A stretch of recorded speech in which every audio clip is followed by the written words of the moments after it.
Materials variances. So starting this one, we're going to do exactly what you did at certificate level. So materials variances, you're basically, remember you can have two materials variances, the purchase price variance and the issue price variance. We're not going to distinguish between them. We're going to say purchases is the same as issues. So we're going to not have a mix in the middle, okay? So in other words, this is what you're going to do at level 2. Aha. We're going to do purchase price variance and an issue price variance. Not this year, though. I don't know why, because they're doing all the others. So we calculate at the time of the issue.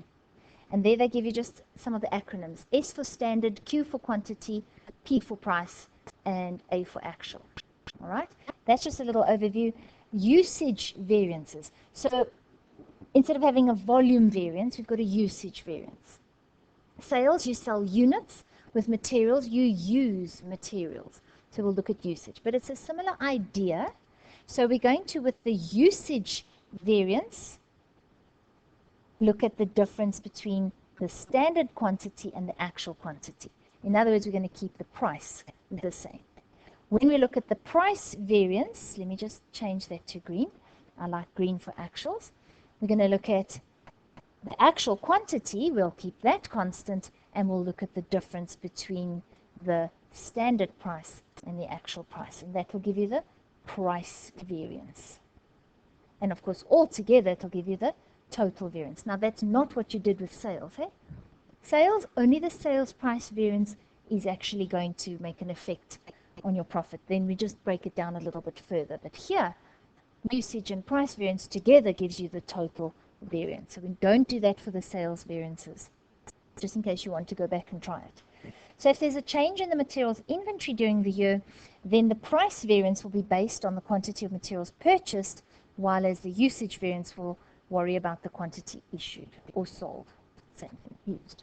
Okay, so very, very simply, let's look at example 3.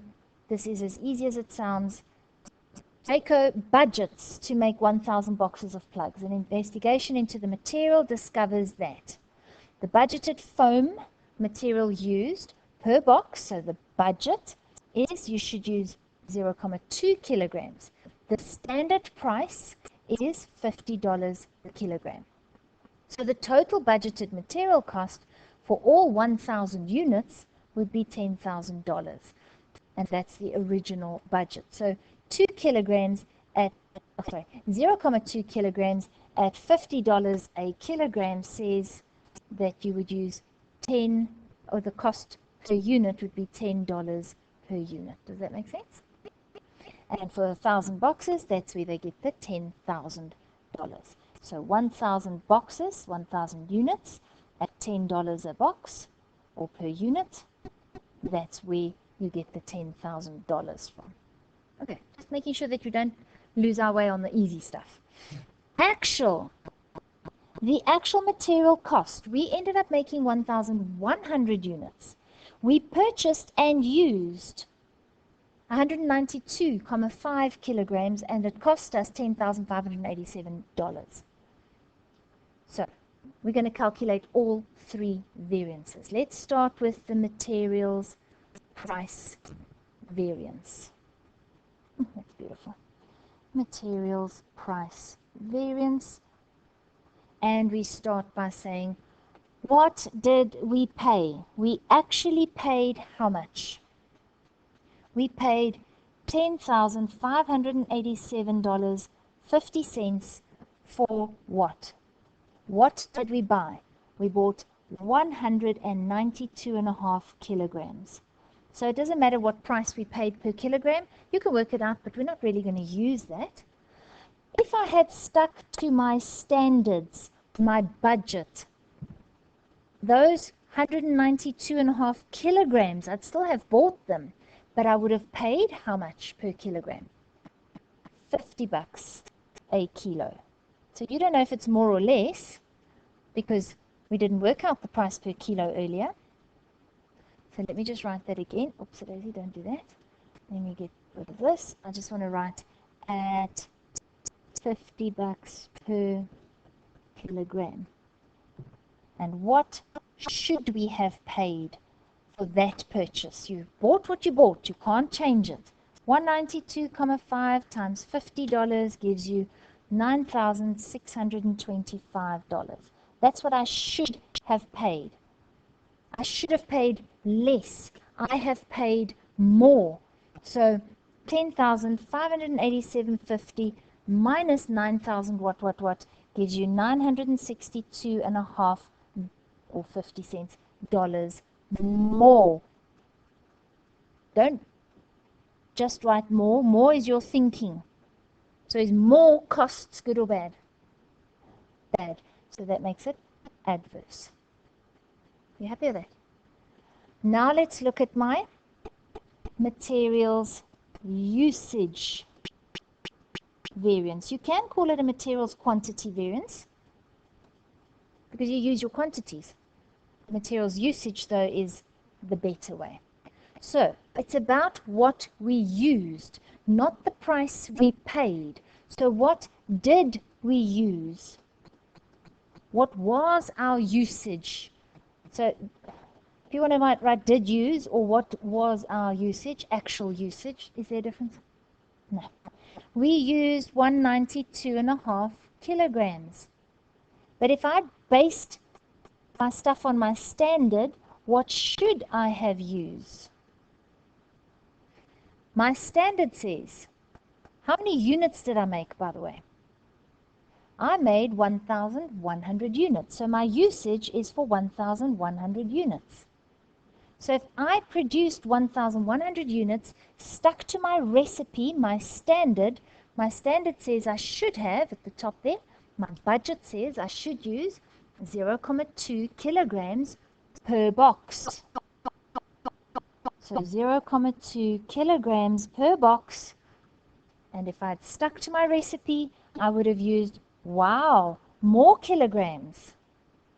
So similar to your sales volume variance, you can see, let me just type the amounts in right.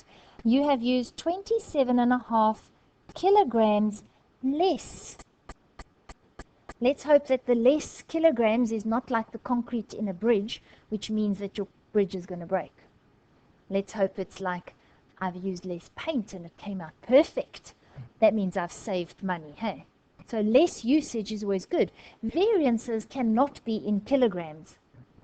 Variances must be in rands and cents or dollars and cents. So we're going to multiply with the standard price, which we got earlier was $50 per kilogram, not per unit, because here my variance is in kilograms, then I want the price per kilogram.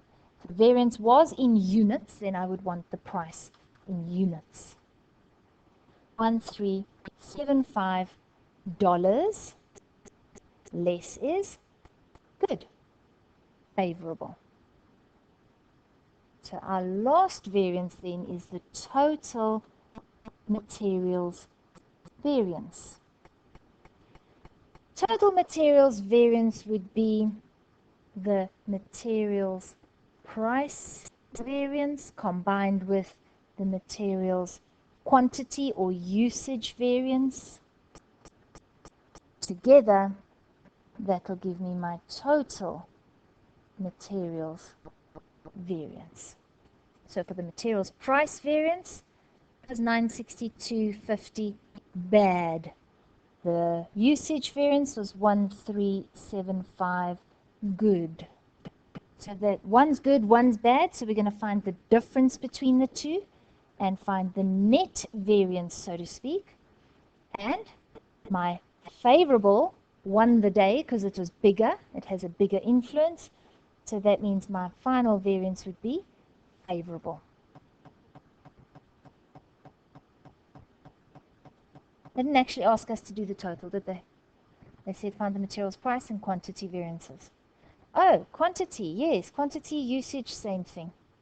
Don't get confused, it's not something else. All right, so there are some questions in your textbook. Let's just quickly look lastly at the causes of materials variances. What causes a price variance? What causes a usage variance? So prices, the higher the price, the worse it is. Usage, the more you use, Also adverse, because that means you're going to pay more.